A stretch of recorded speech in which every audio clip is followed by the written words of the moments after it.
Bismillahirrahmanirrahim. Assalamualaikum warahmatullahi wabarakatuh. Waalaikumsalam warahmatullahi wabarakatuh. Asyhadu an la ilaha illallah wa asyhadu anna Muhammadar Rasulullah. Rabbi shrah li sadri wa yassir li amri wa hlul 'uqdatam min lisani yafqahu qawli. Pertama-tama mari kita panjatkan puji syukur kehadirat Allah Subhanahu wa taala atas limpahan rahmatnya sehingga pada siang hari ini kita semua dapat berkumpul dalam undangan kami bertiga diseminasi budaya positif dalam keadaan sehat walafiat. Alhamdulillahirabbil alamin. Selawat teriring salam semoga senantiasa kita lisankan kepada junjungan kita Nabi Muhammad Sallallahu Alaihi Wasallam yang kita harapkan pengakuan beliau bahwa kita adalah umatnya kelak di hari akhir. Baik, untuk Bapak Ibu, yang pertama kami sampaikan banyak terima kasih atas kerawan jenengan di undangan kami bertiga untuk diseminasi budaya positif ini. Semoga menjadi amal panjenengan semua dan ini menjadi materi yang menarik untuk sekolah kita, dan semoga setelah diseminasi ini mendapat pengetahuan baru, ilmu baru, dan bisa kita terapkan untuk menjadikan sekolah kita lebih baik lagi. Sebelum memulai, supaya tidak ngantuk, ini karena jam-jam rawan, mohon untuk berdiri semua. Ya, kemarin sudah saya sampaikan ke anak-anak, tangan kanan kita, nah ini palu ya. Kalau palu gunanya untuk mukul paku itu dok seperti itu, ya. Ini kita pakai seperti ini lagunya. Ada satu palu, ada satu palu menjadi dua. Ada dua palu, ada dua palu menjadi tiga. Kanan. Ada tiga palu, ada tiga palu menjadi empat. Nah, sama kaki kiri. Ada empat palu, ada empat palu menjadi lima. Malah lima, tidak semua. Ada lima palu, ada lima palu gerak semua. Nah, seperti itu ya. Sekarang saya yang menyanyikan, dengan semua yang menggerakkan. Oke. Kita mulai. Biasanya masukkan 3, 2, 1. Ada satu palu, ada satu palu menjadi dua. Ada dua palu, ada dua palu menjadi tiga. Ada tiga palu, ada tiga palu menjadi empat. Ada empat palu, ada empat palu menjadi lima. Ada lima palu, ada lima palu gerak semua. Ya, terima kasih Bapak Ibu. Baik, untuk mempersingkat waktu langsung saja kita mulai diseminasi budaya positif untuk kali ini. Ya, yang pertama, apakah budaya positif itu? Ada yang mau memberi gambaran budaya positif itu? Ya, agak dulu ya. Tes.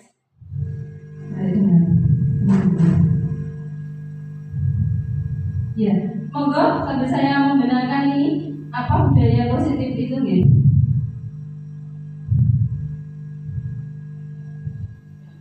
Ya, budaya positif atau budaya sekolah merupakan nilai positif yang dianggap sebagai praktik baik oleh seluruh warga sekolah. Jadi merupakan praktek baik dan memerlukan implementasi yang konsisten dan positif sesuai profil pelajar Pancasila. Jadi perlu sebuah implementasi atau dilakukan, benar-benar dilakukan budaya positif itu, dan konsisten. Jadi terus menerus seperti itu.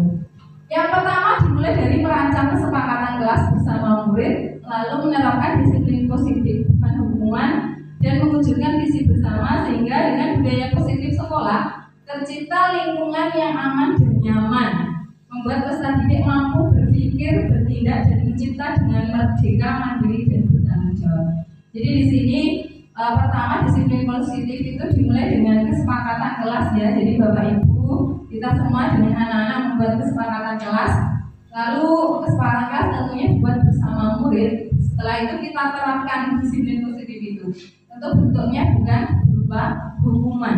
Jadi ini nanti kesepakatan kelas kita nanti bentuknya bukan berupa hukuman, gitu ya.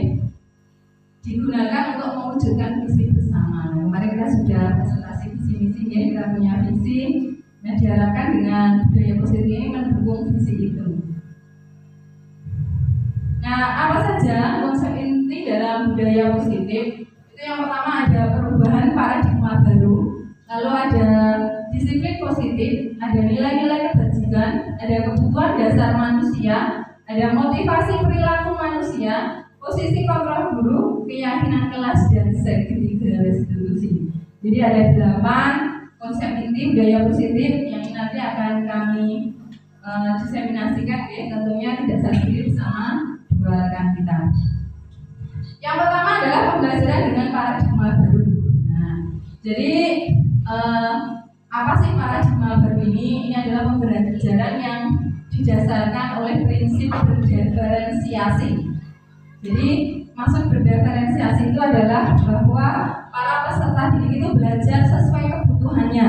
Jadi kita tahu ya, anak-anak ini berbeda ya kebutuhan dari kebutuhan dasar manusia ini. Dia punya selain kebutuhan, dia punya model belajar yang berbeda-beda. Nah, diharapkan dengan paradigma baru berpikir kita bahwa semua peserta didik ini akan terpenuhi kebutuhannya. Jadi tidak dibedakan seperti itu. Semua berhak mendapatkan pembelajaran yang sesuai dengan apa yang mereka butuhkan. Jadi pembelajaran yang berpusat pada anak seperti itu. Ini sesuai dengan teori psikologi modern untuk mewujudkan profil pelajar Pancasila. Ini masih ingat ya, tujuan visi kita itu adalah mewujudkan pelajar yang berprofil pelajar Pancasila. Di visi kita tentunya kita didik kemarin ada mandiri, ada kenalan kritis, seperti itu. Ya. Mari kita ingat kembali apa saja pelajar Pancasila. Belajar Pancasila pada Tuhan yang Esa dan berakhlak mulia, berkebinekaan global, gotong royong mandiri, kreatif dan bernalar kritis ya. Harapkan anak-anak kita nanti akan menjadi seperti itu dengan mewujudkan profil pelajar Pancasila. Baik, selanjutnya untuk membangun budaya yang positif, sekolah perlu menyediakan lingkungan yang positif, aman dan nyaman, sehingga murid-murid mampu berpikir, bertindak, mencipta dengan merdeka dan bertanggung jawab. Salah satunya strateginya adalah disiplin positif ini. Jadi kita tahu ya, bagaimana anak-anak itu belajar itu memerlukan ruang, memerlukan tempat, memerlukan kondisi yang nyaman, yang mereka senang, mereka merdeka belajar di dalamnya. Jadi tidak ada tekanan seperti itu. Nah, salah satu strateginya adalah dengan mewujudkan disiplin positif tadi. Untuk seperti jalan di awal ya, tanpa hukuman seperti itu. Jadi mereka memang benar-benar sadar, konsisten melakukan hal seperti itu. Nah, ada sedikit miskonsepsi atau itu salah persepsi, salah konsepsi tentang teori kontrol. Dulu kita berpikir yang pertama itu adalah bahwa ada ilusi itu guru mengontrol siswa. Jadi kalau kemarin kita itu ada pembelajaran ini ya, bahwa murid adalah gelas yang bisa kita isi seperti itu, bahwa guru bisa mengontrol siswa. Jadi ternyata itu tidak benar ya. Kita tidak bisa memaksa murid untuk berbuat sesuatu kalau murid itu tidak mau melakukannya. Nah, meskipun namanya kita sudah mengontrol perilaku murid tersebut itu karena hanya murid itu diizinkan untuk mengizinkan dirinya untuk dikontrol. Jadi sebenarnya itu tidak dari dirinya sendiri seperti itu. Jadi kalau ada guru yang mengontrol siswa itu karena siswa mengizinkan dirinya dikontrol seperti itu. Yang kedua, bahwa ilusi bahwa semua penguatan positif efektif dan bermanfaat. Nah, bentuk penguatan positif seperti bujukan, lalu pemberian penghargaan seperti itu ya. Yang mempengaruhi ini adalah usaha untuk mengontrol murid tersebut. Nah, ini sebenarnya nanti akan kita pelajari di selanjutnya deh, bahwa itu sebenarnya tidak efektif seperti itu. Lalu yang ketiga, ilusi bahwa kritik itu bisa membuat orang merasa bersalah dapat menguatkan karakter. Nah, padahal kalau kita tahu tidak ada orang yang ingin kritik ya orang gimana. Ini adalah miskonsepsi, salah seperti itu. Lalu yang keempat, bahwa orang dewasa memiliki hak untuk memaksa. Bahwa kita orang dewasa ya, kita itu punya hak untuk memaksa anak. Nah, bahwa anak itu memiliki tanggung jawab untuk membuat, kita itu punya tanggung jawab untuk membuat murid itu berbuat hal tertentu. Jadi kita yang memaksa, karena kita merasa bahwa kita adalah orang dewasa yang punya hak. Nah, seperti itu. Nah, itu sebenarnya adalah sebuah konsep yang salah. Ini yang seperti ya. Karena kita itu tidak bisa dikontrol ataupun mengontrol orang lain. Karena apapun yang ada dalam diri kita itu dari kita sendiri. Yang bisa mengontrol adalah diri kita sendiri. Nah, selanjutnya, bagaimana seseorang bisa berubah dari paradigma stimulus atau respon kepada pendekatan teori kontrol. Nah, ini orang Adorno tadi bahasanya, Stephen R. Covey dalam Research Center Leadership 1991 mengatakan bahwa bila kita ingin membuat kemajuan perlahan sedikit-sedikit, ubahlah sikap atau perilaku Anda. Namun bila kita ingin memperbaiki cara-cara utama kita, maka kita perlu mengubah kerangka acuan kita. Ubahlah bagaimana Anda melihat dunia, bagaimana Anda berpikir tentang manusia. Ubahlah paradigma Anda, skema pemahaman dan penjelasan aspek-aspek tertentu tentang realitas. Nah, di sini di stimulus respon ya, itu seolah-olah orang lain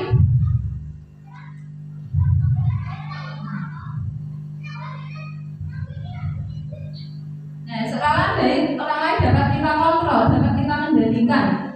Tetapi pada teori kontrol itu bertolak belakang, karena tidak dapat kita kendalikan. Yang bisa mengendalikan itu adalah dirinya sendiri, bukan orang lain.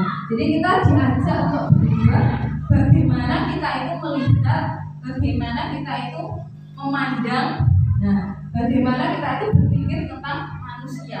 Jadi bukan dilihat dari ini ya, dari cara kita. Jadi kita misalnya kita berperan sebagai orang lain itu, jadi kita merasakan. Jadi kita tidak bisa memaksakan kehendak kita seperti itu. Ada. Nah, yang pertama bagaimana mengubah paradigma stimulus respon ke pendekatan. Nanti deh. Untuk teori kontrol stimulus respon, kita mencoba mengubah orang lain agar berpandangan sama dengan kita. Nah, tadi yang seperti sebelum saya sampaikan. Jika saya memandang sesuatu seperti ini, kita berharap orang lain itu sama cara pandangnya terhadap sesuatu ini. Jadi misalnya terhadap cara belajar anak seperti ini, anak harus, misalnya saya memandang anak itu adalah sebuah objek yang harus mendengarkan kita. Nah, saya juga memaksa anak itu sama seperti saya, bahwa dia adalah objek. Mungkin saya harus memaksa jenengan bahwa sesuai pemikiran saya bahwa anak itu adalah objek. Tidak seperti itu. Jadi untuk teori kontrol, bahwa kita harus berusaha memahami pandangan orang lain tentang dunia. Jadi kita harus berusaha paham bahwa orang lain itu punya pandangan yang berbeda dengan kita. Lalu perilaku buruk dinilai sebagai suatu kesalahan. Jadi ketika anak berbuat hal yang buruk, negatif, itu kita langsung mengecap kesalahan. Padahal di teori kontrol itu tidak, bahwa semua perilaku itu memiliki tujuan. Misalnya ketika anak bermain di kelas, lalu anak merusakkan salah satu meja atau kursi, alat sekolah itu sumber media belajar, sumber belajar atau yang lain ya seperti itu. Itu kita langsung berpikir kalau dulu ya dari respon kita bahwa itu adalah kesalahan, anak berbuat salah. Padahal ketika itu anak itu punya tujuan, kenapa dia seperti itu? Oh ternyata dia ingin senang-senang, dia ingin mendapatkan keseruan, senang seperti itu. Jadi ada tujuan anak. Ternyata ada kebutuhan anak yang tidak bisa seperti itu. Anak butuh sebuah kesenangan, butuh ekspresi seperti itu. Nah, ternyata di waktu itu kebutuhan anak itu tidak terpenuhi. Ternyata tujuan anak berbeda dengan cara pandang kita. Lalu selanjutnya adalah teori bahwa orang lain bisa mengontrol saya. Itu ternyata itu hanya kita yang bisa mengontrol diri kita. Jadi ketika kita tidak mengizinkan orang lain mengontrol kita, ya tidak akan terjadi hal seperti itu. Jadi ketika anak, kenapa ada kita penuhi anak itu kok dia begini seperti ini, kok tidak jadi, dia tidak mengizinkan untuk kita kontrol. Nah itu anak mungkin bisa melakukan apa yang kita itu ketika dia mau, ketika dia mengizinkan. Setelah dia di titik puncaknya, dia mau ya sudah, dia mau gimana, dia mau arah seperti itu. Jadi kita tidak bisa mengontrol orang lain, ya. Hanya kita yang bisa mengontrol diri kita sendiri. Selanjutnya pemaksaan ada pada saat tujuan gagal. Nah ini yang benar yang saya cari kontrol ya, bahwa kolaborasi dan konsensus menciptakan pilihan-pilihan baru. Perlunya kolaborasi seperti ini. Yang terakhir yaitu model berpikir menang kalah. Jadi sering ya kita mikirnya dia menang dia kalah, tapi ini dengan teori kontrol adalah menang-menang. Jadi apa yang mereka inginkan itu dapat tercapai, apa yang kita inginkan itu tercapai. Nanti akan ada di selanjutnya.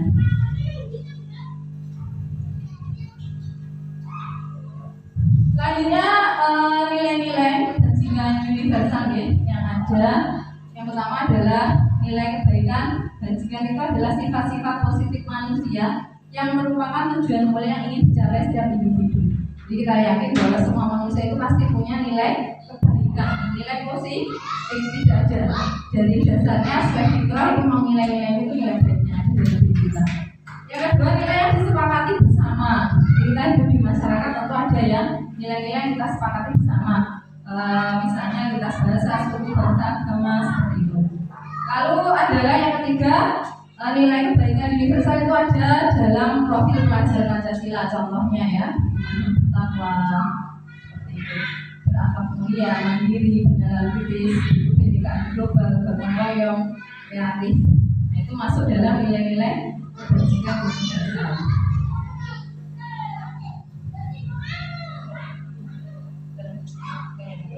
Ya, selanjutnya adalah kita akan belajar teori motivasi manusia. Ya, ini jangan makan, oke?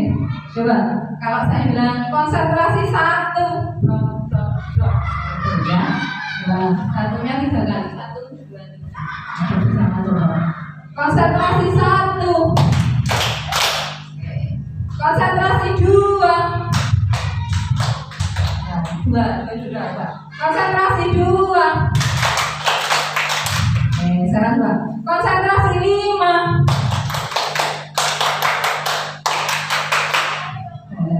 Kalau saya bisa bareng misalnya gini, konsentrasi 5.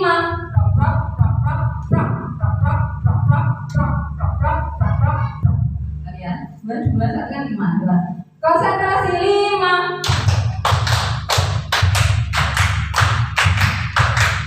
Ya, terima kasih. Konsentrasi 13.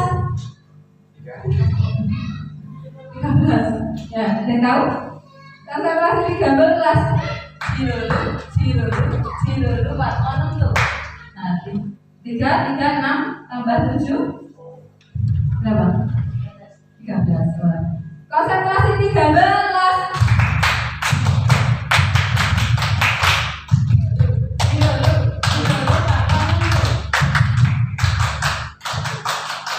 Ya, ini sedikit lagi. Berarti ini saya berhasil mengontrol Anda tadi ya, maksudnya ya, dan bisa saat ini karena dengan mengizinkan. Nah, dengan lebih baik. Kita lanjutkan untuk teori motivasi manusia. Nah, motivasi itu apa? Coba, Pak Isman, motivasi itu apa? Semacam semangat hidup. Ya, semacam semangat hidup seperti itu. Kalau Bu Beni, motivasi itu apa, Bu Beni? Menurut jenengan? Semangat ya, motivasi itu semangat ya. Kalau hidup dorongan ya. Jadi motivasi itu dorongan dari mana-mana, bisa ya, dari kita sendiri ataupun dari pihak luar. Nah, motivasi itu adalah Ya betul, dan semua ya tidak jadi masalah. Jadi motivasi itu adalah dorongan atau suatu hal yang membuat kita melakukan sesuatu hal juga seperti itu. Nah motivasi itu ada beberapa ya, dalam ini ada teori motivasi. Yang pertama adalah untuk menghindari ketidaknyamanan atau hukuman. Jadi ketika saya melakukan misalnya di sekolah kita ada kesepakatan piket ya. Kenapa saya datang piket? Kenapa saya makan itu? Yang pertama ada yang orang motivasinya karena untuk menghindari ketidaknyamanan. Gak minat aku nek gak piket namanya. Gak minat aku konco nih, gak minat aku kepala sekolah seperti itu. Itu anak-anak, kenapa anak-anak harus piket? Karena dia menghindari ketidaknyamanan tadi, takut dihukum seperti itu. Yang kedua, motivasi perilaku manusia itu untuk mendapatkan imbalan atau penghargaan dari orang lain. Kenapa dia melakukan ini? Oh, saya seragam. Wah, kita seragam. Wah, yang paling apa ya? Disiplin. Nah, aku yang mau ikut aturan seperti itu. Lalu yang ketiga, kenapa dia berperilaku seperti itu? Itu karena untuk menjadi orang yang mereka inginkan, ini menghargai diri kita. Jadi saya memang seperti ini, saya pikir itu karena saya menghargai diri saya ingin ya dari diri saya sendiri. Saya percaya dengan nilai-nilai bahwa ketika saya pikir ini, saya sudah menjalankan kewajiban saya bertanggung jawab. Jadi tidak berdasarkan hukuman ataupun penghargaan. Karena ketika kita ini untuk misalnya hanya hukuman atau untuk penghargaan ini adalah motivasi dari luar, itu tidak akan bertahan lama. Ketika orang yang disukai misalnya tadi ya itu sudah ada, itu bisa tidak melakukan hal seperti itu. Atau misalnya ketika penghargaan, saya ikut lomba ini karena hadiahnya besar. Ketika tahun depan ada lombanya tidak terlalu besar, ya dia tidak ikut seperti itu. Jadi ketika motivasinya dari dirinya, karena pengembangan karir, saya ikut. Mungkin seperti penggunaan helm seperti itu ya. Ketika menghindari Pak Polisi, kalau tidak ada Pak Polisi tidak pakai. Tapi ketika dia sudah dari dalam dirinya, dari motivasi intrinsiknya bahwa itu untuk keselamatan saya. Kenapa saya juga pakai helm itu karena itu untuk keselamatan saya, dia sadar. Nah itu jadi motivasi intrinsik seperti itu. Nah kita mengharapkan ini ya. Kita mengharapkan bahwa motivasi kita adalah motivasi yang dari diri kita sendiri tadi. Tadi saya ulangi ya, ini untuk menghindari ketidaknyamanan atau hukuman tadi adalah tingkatnya terendah dari motivasi manusia. Ya, karena mereka sedang menghindari masalah yang mungkin muncul, jadi menghindari tadi. Nah ini untuk mendapatkan imbalan seperti tadi ya. Jadi karena mendapatkan penghargaan. Nah ini yang diharapkan bahwa kita perlu untuk ini ya dari diri kita sendiri, menghargai diri kita sendiri. Nah seperti itu Bapak Ibu. Jadi ini tadi 3 teori motivasi ya. Yang pertama untuk menghindari hukuman, yang kedua untuk mendapat penghargaan, dan yang ketiga adalah menjadi orang yang mereka inginkan. Jadi menghargai diri sendiri. Mungkin ini ya, sampai ini dari saya. Untuk selanjutnya yang kedua ya, apa ya? Untuk materi selanjutnya mungkin akan dilanjutkan oleh teman saya. Kurang lebihnya dari saya mohon maaf jika ada kesalahan. Terima kasih sekali lagi atas perhatiannya. Wassalamualaikum warahmatullahi wabarakatuh. Baik, materi selanjutnya dulu.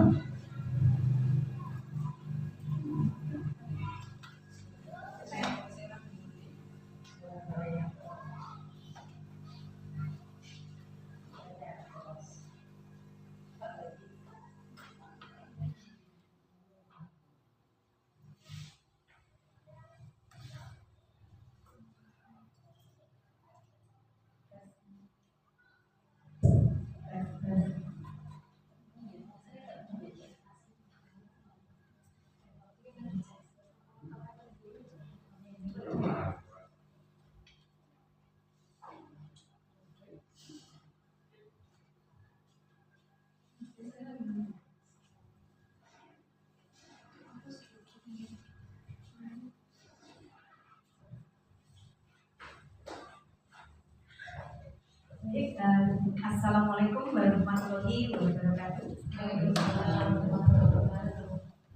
Terima kasih atas waktunya Bapak Ibu semuanya. Di sini saya akan menyampaikan tentang keyakinan kelas, motivasi, hukuman dan restitusi serta kebutuhan dasar manusia. Yang pertama, keyakinan kelas. Mengapa tidak peraturan saja? Dan mengapa harus keyakinan kelas Bapak Ibu? Kalau peraturan itu kan berhubungan, tapi kalau kesepakatan berarti sudah sepakati bersama antara anak dan diri. Ya. Untuk mendukung motivasi intrinsik tadi, motivasi yang berasal dari diri sendiri, dari dalam, itu kembali ke nilai-nilai atau keyakinan-keyakinan yang lebih menggerakkan seseorang dibandingkan mengikuti serangkaian peraturan.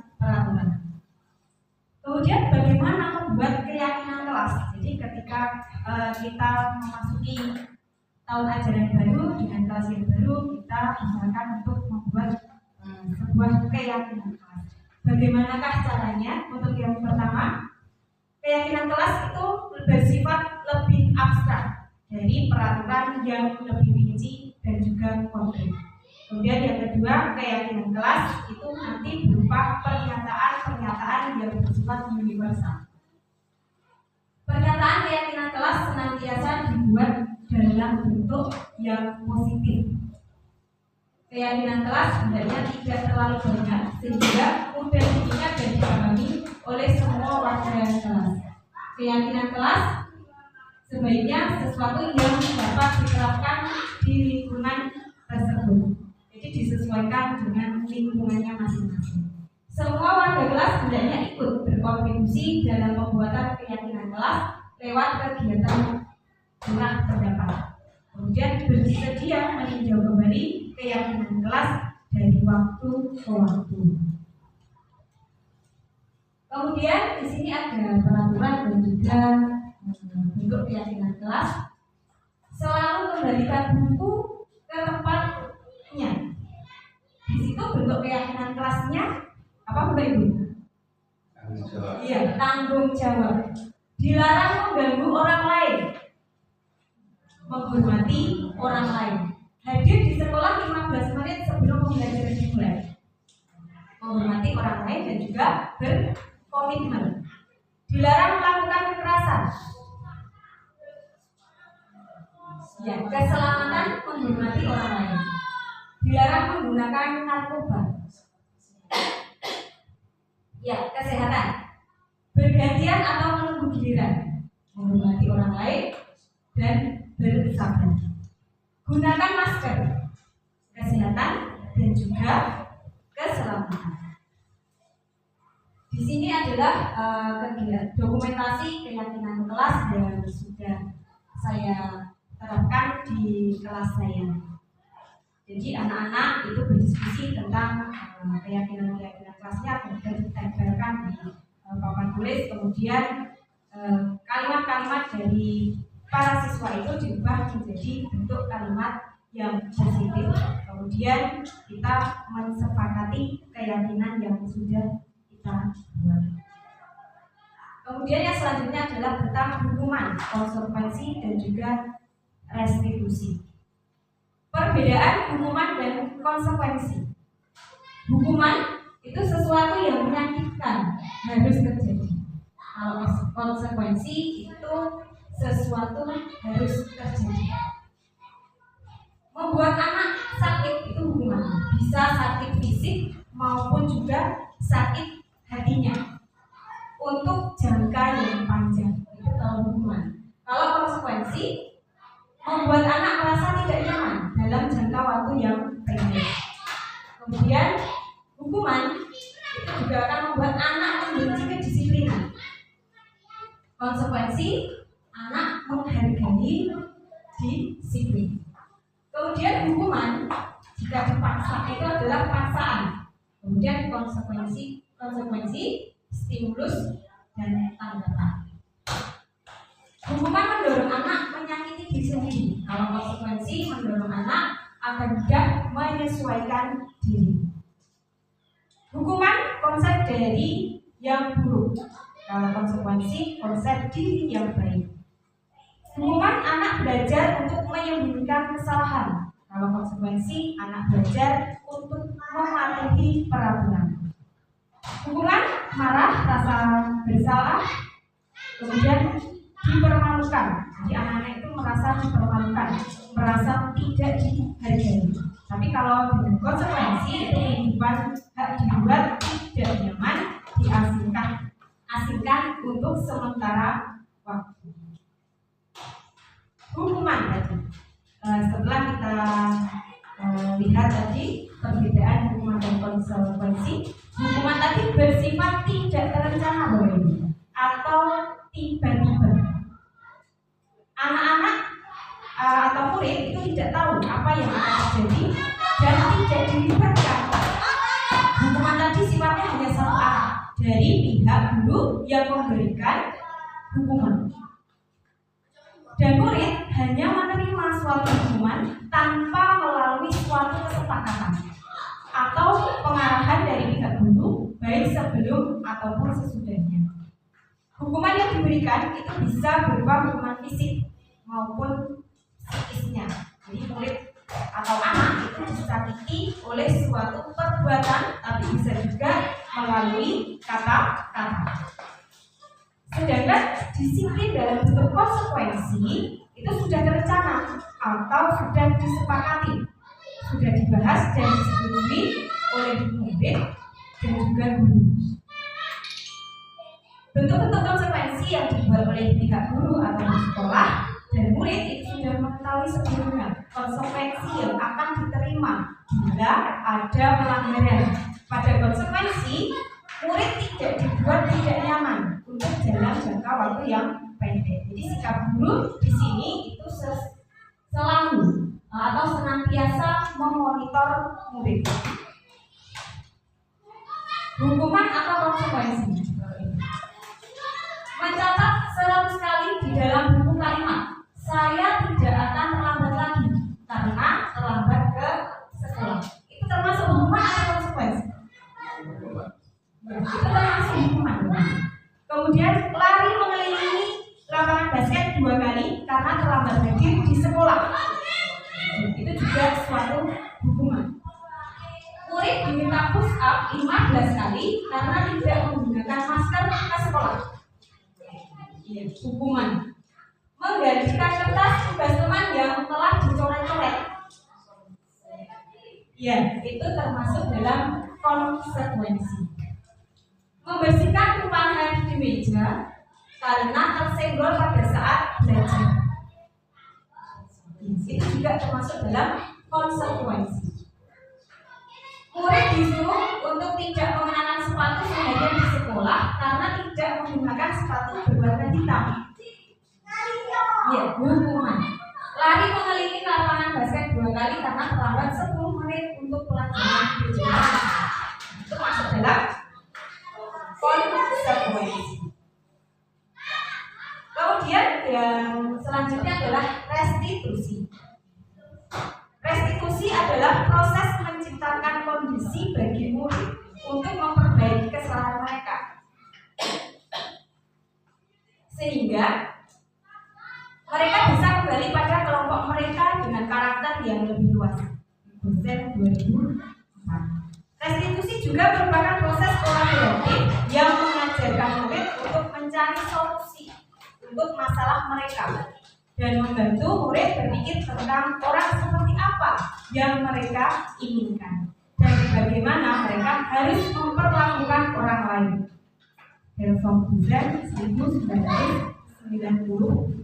Nah, di sini ada contoh penerapan hukuman, konsekuensi dan juga restitusi pada kasus anak yang tidak mengerjakan PR. Setiap kelas pasti sudah pernah ada kasus anak-anak yang tidak mengerjakan PR. Nah, dalam hal ini untuk hukuman, termasuk hukuman, guru menghukum siswa menghormat bendera selama 10 menit. Itu sudah termasuk dalam hukuman. Ataupun guru marah dan siswa menjadi takut. Itu hukuman. Kalau konsekuensi, Guru memberikan konsekuensi siswa mengerjakan PR saat istirahat atau mengerjakan sebanyak 3 kali lipat. Guru tegas dan siswa juga menghormati. Nah, sedangkan dalam tahap restitusi, ketika anak itu tidak mengerjakan PR, makanya guru menanyakan dulu keyakinan dan membuat siswa menyelesaikan masalahnya bersama. Guru terbuka dan siswa menghormati dirinya dan orang lain. Kemudian dihukum oleh penghargaan. Yang pertama, penghargaan itu juga berpengaruh jangka pendek dan juga jangka panjang. Kemudian penghargaan itu juga tidak efektif ternyata ibu-ibu. Ibu dan bapak, jika kita memberikan seseorang suatu penghargaan untuk melakukan sesuatu, maka kita harus terus-menerus memberikan penghargaan itu. Jika kita tidak memberikan penghargaan, maka mereka tidak mau meneruskan perilaku yang kita inginkan tadi. Kemudian penghargaan itu juga merusak hubungan. Bagaimana kok bisa merusak hubungan? Karena itu dapat menimbulkan rasa iri pada anak. Kemudian yang keempat, penghargaan mematikan kreativitas. Ternyata penghargaan itu juga bisa mematikan kreativitas. Memakan waktu lebih lama dan memberikan jalan keluar itu kurang kreatif. Saat mereka dijadikan suatu penghargaan. Dan yang kelima, ternyata Bapak Ibu, penghargaan itu juga menghubungi. Kemudian ada 5 kebutuhan dasar manusia. Yang pertama, kebutuhan bertahan hidup. Kebutuhan bertahan hidup atau survival adalah kebutuhan yang bersifat fisiologis untuk bertahan hidup. Nah, di sini kebutuhan bertahan hidup contohnya adalah kesehatan, ada rumah dan juga makanan. Kalau untuk kebutuhan biologis sebagai bagian dari proses reproduksi termasuk kebutuhan untuk tetap bertahan hidup. Komponen psikologis pada kebutuhan ini meliputi kebutuhan akan perasaan aman. Kemudian kebutuhan selanjutnya adalah kasih sayang dan rasa diterima atau kebutuhan untuk diterima. Kebutuhan ini ada dan 3 kebutuhan berikutnya adalah kebutuhan psikologis. Kebutuhan untuk disayangi dan diterima itu meliputi kebutuhan akan hubungan dan koneksi sosial. Kebutuhan untuk memberi dan juga menerima kasih sayang dan juga kebutuhan untuk merasa menjadi bagian dari suatu keluarga. Penguasaan atau kebutuhan pengakuan atas kemampuan. Kebutuhan ini berhubungan dengan kekuatan untuk mencapai sesuatu, menjadi kompeten, menjadi terampil, diakui atas prestasi dan keterampilan kita, didengarkan dan memiliki rasa harga diri. Kebutuhan ini meliputi keinginan untuk dianggap berharga, bisa membuat perbedaan, bisa membuat pencapaian, kompeten, diakui dan juga dihormati. Anak-anak yang memiliki kebutuhan dasar akan penguasaan yang tinggi biasanya selalu ingin menjadi pemimpin. Mereka juga suka mengamati sebelum mencoba hal yang baru dan merasa kecewa jika melakukan kesalahan. Mereka juga biasanya rapi dan sistematik dan selalu ingin mencapai yang terbaik. Kebutuhan yang selanjutnya ada kebebasan atau kebutuhan akan pilihan.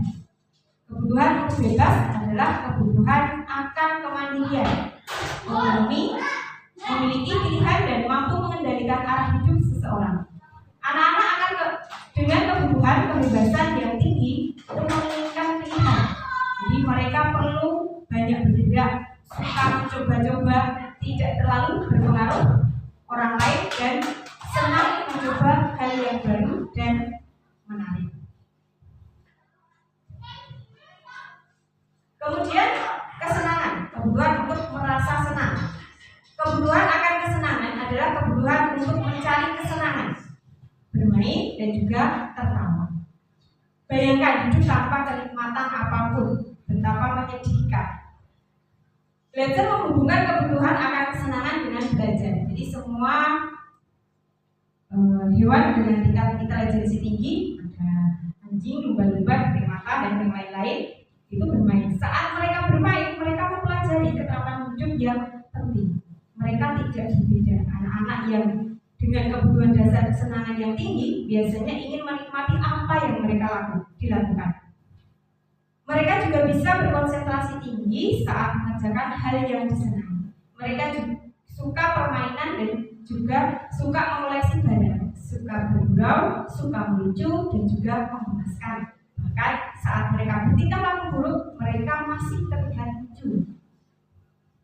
Kemudian di sini Bapak Ibu ada kalimat, aku merasa bangga dan keren. Berdasarkan pemaparan tadi, itu termasuk dalam kebutuhan apa Bapak Ibu? Wah, aku merasa bangga dan keren. Ya, penguasaan, benar Bapak Ibu. Biar bisa jalan-jalan naik. Ya, kasih saya gagasan. Oh, naik mobil sama teman-temanku. Jadi kasih sayang dan rasa diterima. Aku senang bisa pergi ke tempat-tempat yang aku suka. Yang aku suka. Nanti iya, betul, kebebasan. Menyetir mobil itu seru. Seru berarti? Iya, kesenangan. Sekian dulu dari saya. Untuk materi selanjutnya akan disampaikan oleh rekan kami, Muklis Subyekti. Wassalamualaikum warahmatullahi wabarakatuh.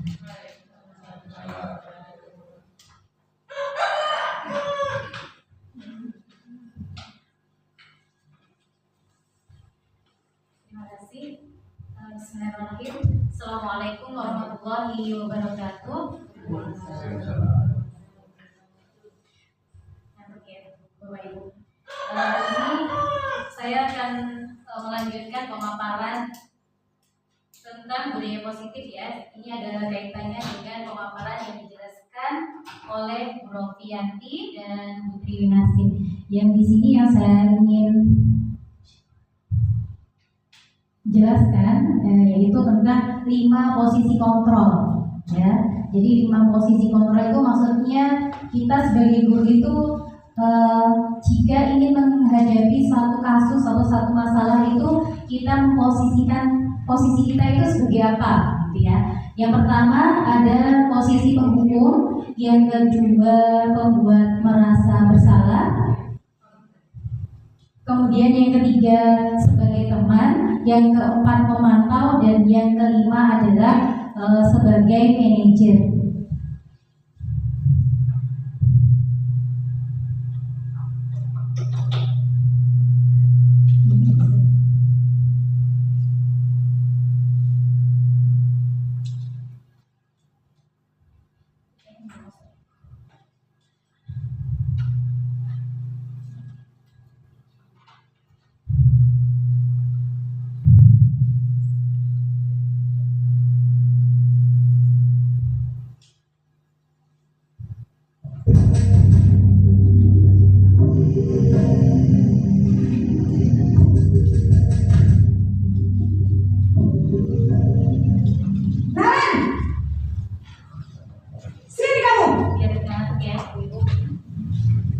Selamat pagi Bu.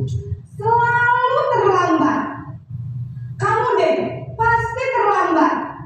Maaf Bu, saya Apa coba? Alasan kamu apa lagi? Kapan sih kamu tidak terlambat?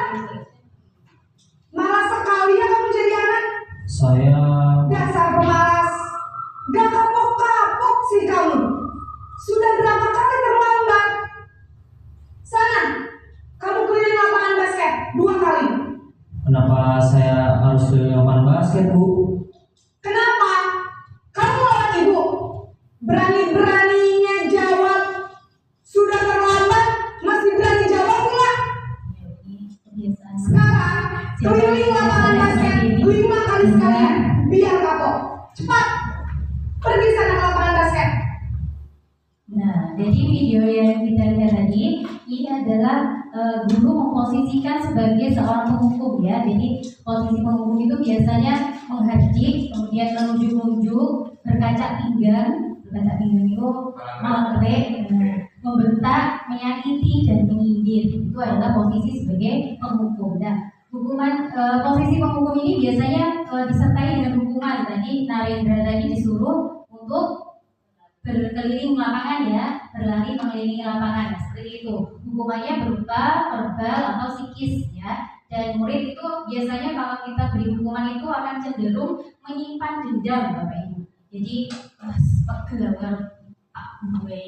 karena dia itu memberikan hukuman dan dia itu akan diingat. Tadi seperti yang dijelaskan Putri tadi, akan diingat di memori dia itu dalam jangka panjang. Nah, sehingga berpotensi kita itu akan tidak disukai oleh murid atau dibenci oleh murid itu tadi. Selanjutnya ini ada video tentang membuat rasa bersalah. Kita simak dulu. Ini yang terlambat Narendra lagi ya.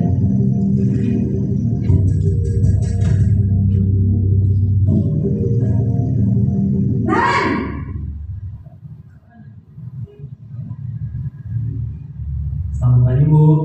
Naren, kamu kenapa terlambat lagi, nak? Ya Tuhan, Naren, kamu senang ya bikin ibu susah ya?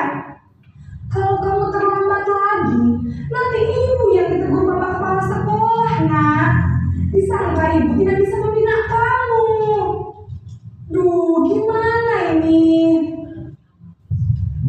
Maaf Bu. Duh, Gusti Naren, kamu suka ya kalau ibu ditegur bapak kepala sekolah? Terus, sekarang ibu harus tulis apa ini di buku absen? Ini kamu sudah sering terlambat loh. Ibu harus apa coba? Maaf Bu. Maaf sekali. Ya sudah, lain kali jangan bikin ibu susah lagi ya, nak ya. Ibu tidak akan kuat lagi kalau kamu begini terus. Bisa jantungan kalau ibu ditegur bapak kepala sekolah. Sana cepat ke kelas. Maaf ya Bu. Maaf sekali. Ya, itu adalah membuat rasa bersalah. Jadi posisi kita itu nadanya lembut, berbicara dengan tenang, santai, tetapi kita tetap memojokkan murid itu bahwa murid itu salah, aku ini salah, seperti itu. Tetap memojokkan murid tadi. Nah, sehingga ketika kita berbicara dengan tidak bernada tinggi, mungkin murid akan merasa dia itu tahu, oh ini itu salah. Tetapi itu ada, meskipun tidak dengan marah-marah, tapi itu ada efek sampingnya kalau obat untuk anak itu ya, anak murid atau siswa itu akan merasa bersalah, kemudian merasa dirinya itu rendah dan beranggapan telah mengecewakan orang lain. Jadi dia menjadi pesimis. Yang ketiga, memposisikan sebagai teman.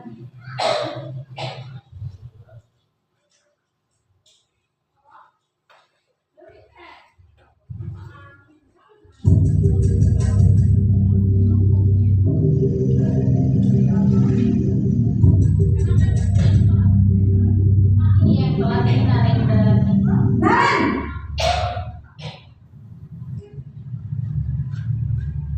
Selamat pagi Bu. Naren, apa peraturan sekolah kita tentang jam berapa kita harus masuk sekolah, nak? Kita harus di sekolah jam 7 Bu. Iya betul, sekarang sudah jam 7.20. Naren sudah tahu konsekuensinya jika terlambat hadir. Paham Bu. Saya harus tinggal kelas pas jam istirahat selama 20 menit. Iya benar, konsekuensinya demikian. Jadi nanti jam 9.30 pas istirahat, kamu harus tinggal di kelas, kerjakan tugas tambahan untuk ketertinggalan kamu, ya? Baik Bu. Ya, ini adalah posisi guru sebagai pemantau atau monitor, sebagai teman ya tadi ya. Sebagai pemantau atau monitor. Nah, di posisi ini kita berbicara dengan murid itu sama dengan posisi teman tadi. Maksudnya dia bersuara. banter, kemudian tidak emosional, alon-alon ngomongin karo bocah yang mau, terus cenderung menggunakan perhitungan dan catatan sesuai dengan peraturan dan konsekuensi. Jadi meskipun anak itu bersalah, tidak dimarahi, tetapi dia harus mengerjakan konsekuensinya tadi. Kemudian tujuannya apa? Tujuannya adalah untuk mengontrol dan stimulus murid untuk dapat bertanggung jawab atas kesalahan yang dibuat tadi. Nah, ini yang terakhir, posisi kontrol yang terakhir, posisi manajer.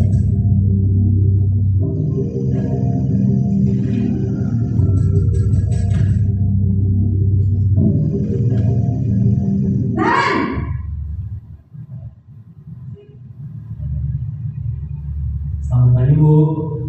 Selamat pagi Naren. Maaf Bu, saya terlambat. Iya, sekolah masuknya jam 7, sekarang sudah jam 7.20. Jadi sekarang bagaimana nih Naren? Maaf Bu, saya lupa setel alarm saya semalam. Baiklah, menurut kamu, keyakinan sekolah yang mana yang perlu kamu tingkatkan? Menghargai diri sendiri dan orang lain mungkin ya Bu. Setuju. Jadi, apakah Naren meyakini prinsip saling menghormati tersebut? Iya Bu, saya meyakininya. Apakah Naren bersedia memperbaiki masalah keterlambatan ini? Bersedia Bu.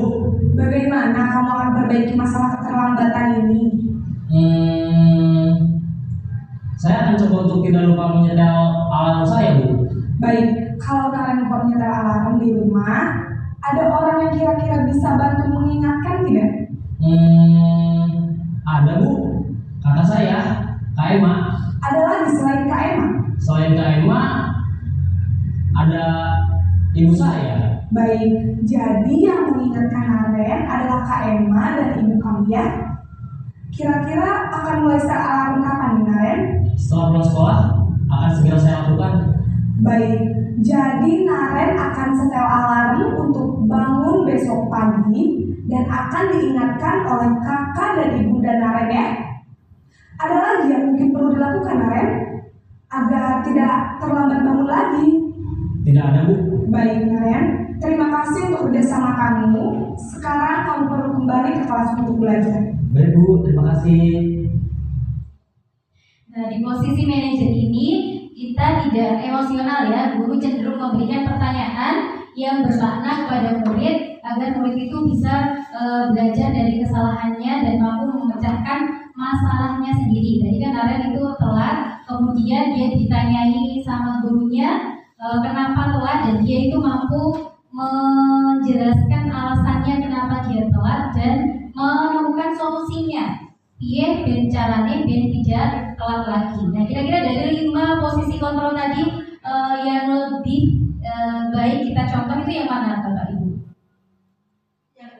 Yang kelima sebagai manajer ya. Ternyata posisi manajer inilah yang harus kita terapkan dalam kegiatan di sekolah kita ya, atau baik di sekolah maupun di rumah. Jadi itu tadi 5 posisi kontrol. Dan yang selanjutnya adalah segitiga restitusi. Segitiga restitusi itu adalah restitusi ke apa? Tadi sudah dijelaskan ya sama Putri. Restitusi itu adalah proses menciptakan kondisi murid memperbaiki kesalahannya. Tujuannya menjadi orang yang menghargai nilai-nilai kebajikan yang mereka percayai. Itu adalah restitusi. Kemudian ciri-cirinya apa? Ciri-cirinya adalah yang pertama bukan menebus kesalahan namun belajar dari kesalahannya. Kemudian memperbaiki hubungan, kemudian tawaran bukan paksaan. Jadi merestitusi itu kita tidak memaksa anak untuk mengerjakan sesuai apa yang kita inginkan, tetapi sama-sama kita menyepakati. Restitusi menuntut untuk melihat ke dalam diri, atau restitusi mencari kebutuhan dasar yang mendasari tindakan. Kemudian restitusi diri adalah cara yang paling baik. Kemudian fokus pada karakter bukan tindakan. Kemudian menguatkan. Kemudian fokus pada solusi. Dan yang terakhir adalah mengembalikan murid yang berbuat salah pada kelompoknya. Tuh. Nah, restitusi tadi ketika kita tadi sudah belajar dari kasus-kasus kita memposisikan sebagai apa tadi penghukum, kemudian sebagai teman, sebagai manajer. Nah, ketika kita menghadapi kasus atau masalah di dalam sekolah kita, karena tidak dipungkiri ya Bapak Ibu, kita sering kali menjumpai anak-anak kita itu melakukan kesalahan gitu. Contohnya ya tadi tidak mengerjakan PR, kemudian datang terlambat, ramai di dalam kelas, tidak mendengarkan Bapak Ibu yang sedang menjelaskan, itu juga salah satu masalah. Nah, bagaimana cara kita menghadapinya? Caranya dengan 3 tahapan restitusi. Nah, yang pertama, 3 tahapan itu yang pertama adalah menstabilkan identitas. Menstabilkan identitas itu adalah bagian dasar dari segitiga. Jadi kalau segitiga itu bentuknya yang lancip di atas, ini adalah bagian dasarnya.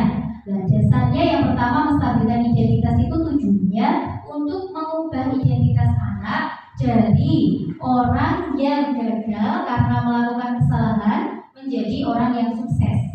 Jika kita ingin ia menjadi proaktif, maka kita harus meyakinkan si anak tersebut. Jadi di dalam stabilkan identitas ini kita ngomong baik-baik sama si anak, mendekati dengan cara yang lembut, maksudnya tidak dengan suara yang tinggi, tidak emosional. Karena kalau kita melakukan pendekatan dengan cara halus, dengan cara yang sabar, mungkin anak sudah merasa nyaman, kemudian anak akan mampu, oh ini aku pengen ngobrol dengan ini. Ya, dia akan merasa dia itu terbuka. Contohnya menstabilkan identitas itu kita meyakinkan si anak bahwa tidak hanya anak tersebut yang melakukan kesalahan. Contohnya ketika anak datang terlambat misalnya, nah kita tanya, karena ya mungkin kok terlambat SPU, tidak mengajar, betina kok terlambat. Nah, tidak seperti itu, tapi kita meyakinkan dia bahwa setiap orang itu memang mempunyai masalah, mempunyai kesalahan gitu ya, pernah berbuat salah. Jadi kita menguatkan si anak itu sing duwe kesalahannya orang dhewe, tapi kita juga pernah berbuat salah. Kemudian setelah kita menstabilkan identitas, kemudian kita memvalidasi tindakan yang salah.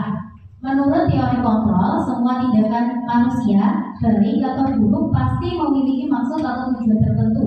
Seorang guru yang memahami teori kontrol pasti akan mengubah pandangannya dari teori stimulus respon ke cara berpikir proaktif yang mengenali tujuan dari setiap tindakan.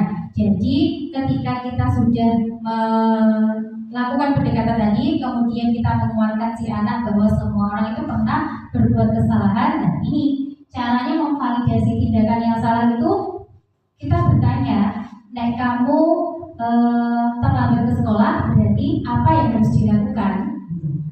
Apa tidurnya tidak larut malam, kemudian mungkin dikurangi main gamenya, pasang alarm,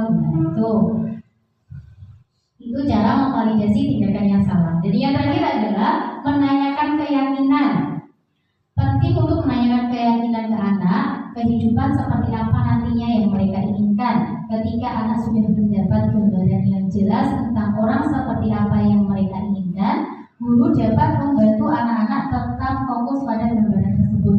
Jadi kayak sebelumnya tadi sudah dipaparkan bahwa biasanya itu di setiap awal tahun pelajaran itu membuat keyakinan kelas yang disepakati bersama-sama. Tidak hanya satu pihak saja yang membuat keyakinan, tetapi disepakati bersama-sama, membuat kesepakatan antara murid dan guru, dan kita berkonsekuensi untuk menjalankan. Nah, ketika kita sudah membuat keyakinan tersebut dan kita melakukan segitiga restitusi, menanyakan keyakinan tadi itu, kalau ada anak yang terlambat berarti kita ingatkan, bukan kita ingatkan keyakinan apa yang sudah dibuat, nanti anak akan timbul dari kesadaran dirinya sendiri, tidak karena ada keyakinan yang dibuat tadi.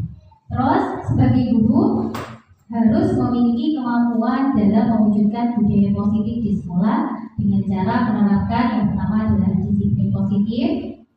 Tentunya disiplin positif ini sangat dibutuhkan di sekolah kita ya, di sekolah kita, tapi di rumah mungkin juga diperlukan untuk menerapkan budaya atau disiplin positif. Yang kedua, motivasi perilaku manusia. Kemudian yang ketiga, keyakinan sekolah atau kelas. Kebutuhan dasar manusia. Kebutuhan dasar manusia tadi, kalau ada masalah atau anak melakukan kesalahan, maka kita harus pahami dulu dia itu membutuhkan kebutuhan dasar yang belum terpenuhi dari anak itu apa. Kemudian kita melakukan segitiga restitusi tadi dengan cara penyelesaian masalah itu dengan membuat segitiga restitusi itu tadi. Seperti itu.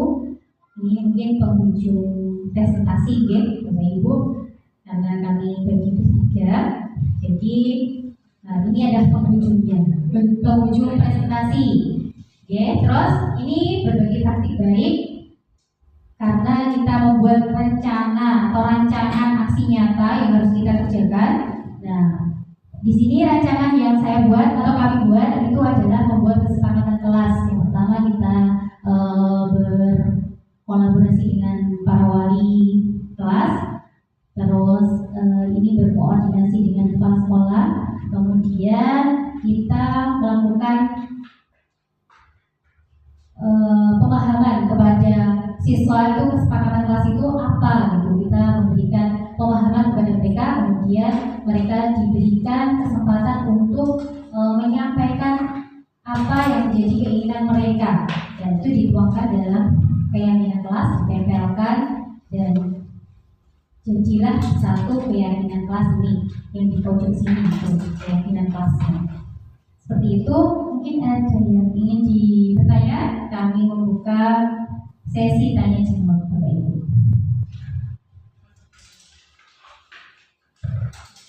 Jika sudah jelas, mungkin dari saya akhiri terlebih dahulu. Terima kasih atas kehadiran Bapak Ibu guru semuanya sudah menyempatkan hadir dalam sesi desiminasi tentang budaya positif. Ya, terima kasih. Assalamualaikum warahmatullahi wabarakatuh.